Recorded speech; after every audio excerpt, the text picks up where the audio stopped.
इस वीडियो में हम इस वीडियो में हम एग्ज़ाम में आने वाले मोस्ट क्वेश्चन लेंगे जो एग्ज़ाम में आने वाले हैं। राजस्थान की भौतिक प्रदेश से कौन कौन से क्वेश्चन आएंगे उनका ही हम अध्ययन करेंगे। तो चलिए हम शुरू करते हैं। संरचनात्मक दृष्टि से राजस्थान का भौतिक स्वरूप भारत के किन उच्चावच प्रदेशों का हिस्सा नहीं है? तो राजस्थान तटीय मैदान व उत्तरी पर्वतीय प्रदेश। तटीय मैदान और उत्तरी पर्वतीय प्रदेश यानी उत्तरी पर्वतीय प्रदेश में हिमालय आता है। तो तटीय मैदान और उत्तरी पर्वतीय प्रदेश ये राजस्थान के उच्चावच प्रदेशों का हिस्सा नहीं है। अगला क्वेश्चन है, निम्नलिखित में से राजस्थान में कौन सा क्षेत्र बालू का स्तूप मुक्त है? फलोदी और पोखरण।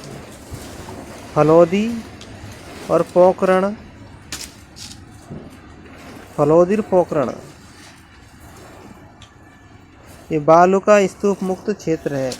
फलोदी है जैसलमेर में और फलोदी है जोधपुर में और पोखरण है जैसलमेर में। अगले क्वेश्चन की ओर चलते हैं।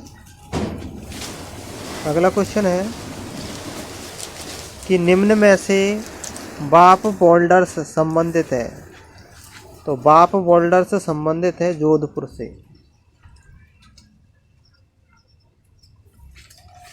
जोधपुर से संबंधित है बाप बोल्डर्स। निम्नलिखित में से कौन सा क्षेत्र गोंडवाना प्रदेश में आता है?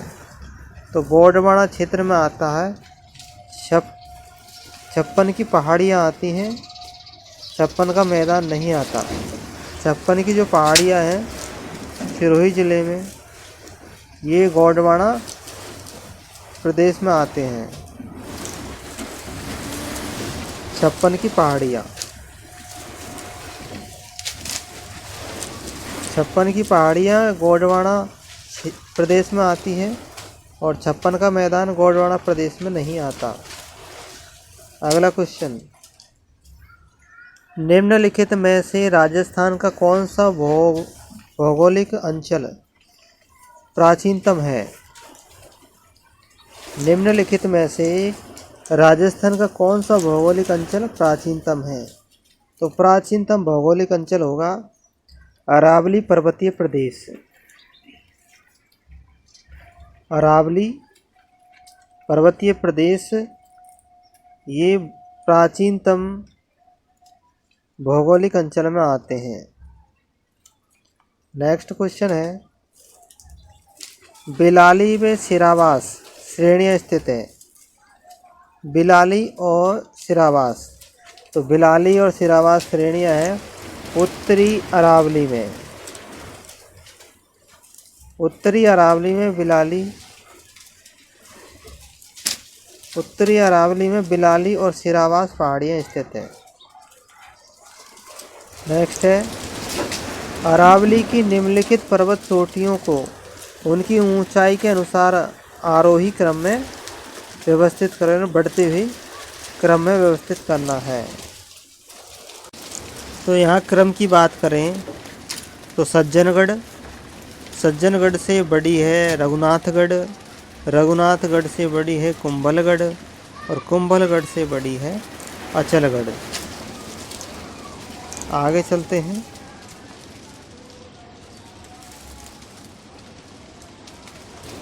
चलते हैं। राजस्थान में धरातलीय स्वरूपों के संबंध में कौन सा कथन गलत है? तो पूर्वी मैदान पंजाब के मैदान का भाग है, तो यही गलत है। पूर्वी मैदान पंजाब के मैदान का भाग है, यही गलत है। आगे चलते हैं। पश्चिमी राजस्थान में पाए जाने वाले बालू का स्तूपों का निर्माण निम्नलिखित में से किस प्रक्रिया का परिणाम है?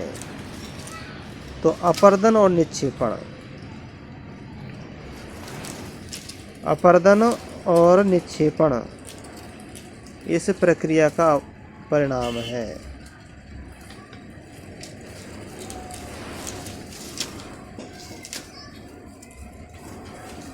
रामगढ़ की अर्धचंद्राकार पहाड़ी।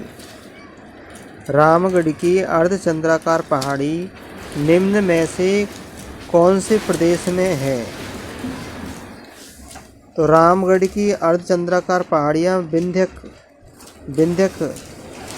विंध्य कगार क्षेत्र में स्थित है। विंध्य कगार क्षेत्र में स्थित है।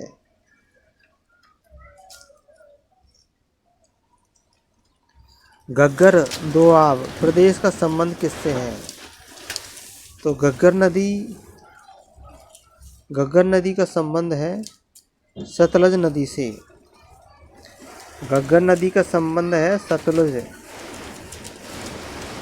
सतलज नदी से संबंध है घग्गर नदी का। राजस्थान में उत्खात भूमि स्थलाकृति दिखाई देती है। तो राजस्थान में उत्खात भूमि स्थलाकृति दिखाई देती है सवाई माधोपुर धौलपुर में। सवाई माधोपुर और धौलपुर में दिखाई देती है। धौलपुर में दिखाई देती है। भैंसरोडगढ़ से बिजोलिया के मध्य स्थित पठार कहलाता है। भैंसरोडगढ़ से बिजोलिया के मध्य का स्थित पठार कहलाता है ऊपरमाल का पठार। भैंसरोडगढ़ से बिजोलिया के मध्य का पठार ऊपरमाल पठार कहलाता है।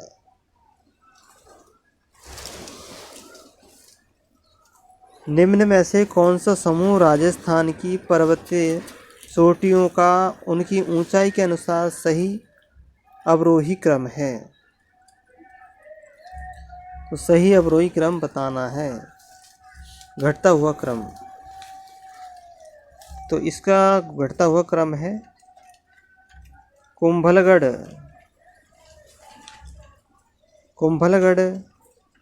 रघुनाथगढ़, तारागढ़ और नाहरगढ़। तो इनकी ऊंचाइयों का घटता क्रम है कुंभलगढ़, रघुनाथगढ़, तारागढ़ और नाहरगढ़। निम्नलिखित में से उन कथनों पर विचार करना है और हमें बताना है। तो यहाँ कथन है, उनमें से कौन सा कथन सत्य है? तो हमें सत्य कथन बताने हैं, असत्य कथन नहीं बताने हैं। तो अरावली मरुस्थल के पूर्ववर्ती विस्तार को रोकता है, सही है। अरावली प्रदेश धात्विक खनिजों की दृष्टि से समृद्ध है, तो ये भी सही है। आगे चलते हैं। इसमें सूची को फर्स्ट को सेकंड से मिलाना है। जालोर है झारोला। जालोर में झारोला है। जयपुर में है बरवाड़ा। अलवर में है सायरा अलवर में है। अलवर में है बिलाली अलवर में है। उदयपुर में है सायरा। तो जालोर में झारोला, जयपुर में बरवाड़ा, अलवर में बिलाली, उदयपुर में सायरा है। आगे चलते हैं कि निम्नलिखित में से कौन सी पहाड़ियाँ राजस्थान में विंध्य कगार पर्वत श्रेणियों का विस्तार है? तो विंध्य कगार पर्वत श्रेणियों का विस्तार है, यह है मुकुंदरा हिल्स। तो मुकुंदरा हिल्स यानी कोटा में है मुकुंदरा हिल्स, और यहाँ तक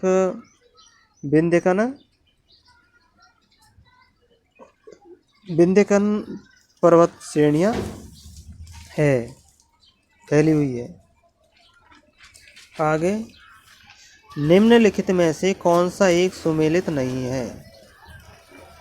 तो सायरा कहाँ पे है? तो सायरा उदयपुर में है, लेकिन यहाँ पे क्या बता रखा? सिरोही।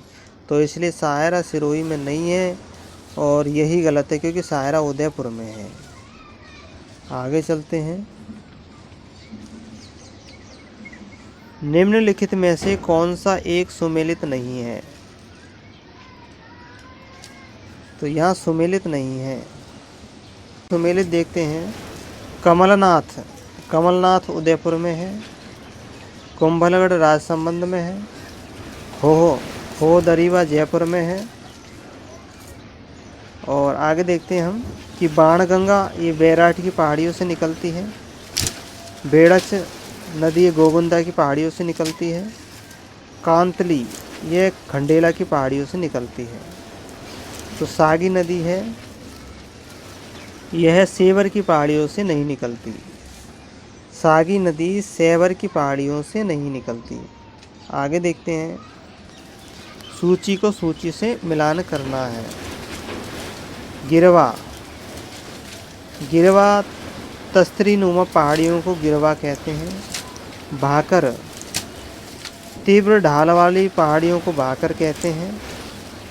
मगरा अवशिष्ट पहाड़ियों को मगरा कहते हैं।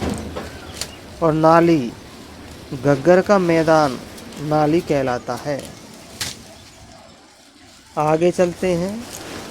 निम्नलिखित में से भौगोलिक संरचना जो जल संभर का उदाहरण है, जिसमें जल भर जाता है उसका उदाहरण है, तो उसको कहते हैं हम भौगोलिक संरचना जो जल संभर का उदाहरण है, ऊपरमाल का पठार। तो ये क्या हो जाएगा? ऊपरमाल का पठार। ऊपरमाल का पठार ये जल संभर का उदाहरण है। आगे, बनास बेसिन का उत्तरी भाग को संज्ञा दी गई है। बनास नदी का बेसिन जो भाग है उसके उत्तरी भाग को संज्ञा दी गई है मालपुरा करौली का मैदान। तो बनास बेसिन का उत्तरी भाग को मालपुरा करौली का मैदान कहा गया है। मालपुरा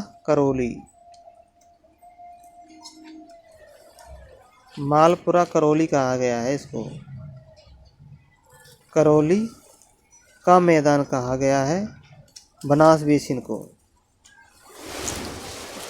राजस्थान में पुष्प प्रदेश का संबंध किस नदी के बेसिन में स्थित है? तो पुष्प प्रदेश का संबंध कौन सी नदी के बेसिन से स्थित है? तो पुष्प नदी आती है माही प्रदेश में। यानी जो माही का बेसिन प्रदेश है वो पुष्प प्रदेश से संबंधित है। लूणी बेसिन का उत्तरी भाग कहाँ भाग कहलाता है? तो लूणी नदी अपने दक्षिण पश्चिम में बहती है। तो लूणी नदी का बेसिन कहलाता है गोंडवाना क्षेत्र।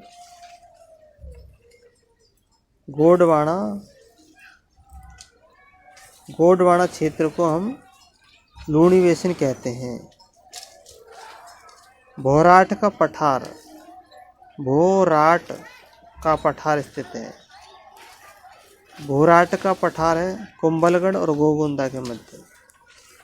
भोराट का पठार कुंभलगढ़ और गोगुंदा के बीच स्थित है। भोराट का पठार। राजस्थान का सर्वाधिक जीर्ण शीर्ण पठार है। तो जीर्ण शीर्ण पठार हो जाएगा लसाड़िया का पठार। राजस्थान का जीर्ण शीर्ण पठार है लसाड़िया का पठार। कथन दिए हुए हैं और कथन का कूट चयन करना है। तो यहाँ पे कथन में कि थार के मरुस्थल को विश्व के शक्ति गृह की संज्ञा दी गई है। कारण थार के मरुस्थल में परंपरागत ऊर्जा संसाधन की प्रधानता है।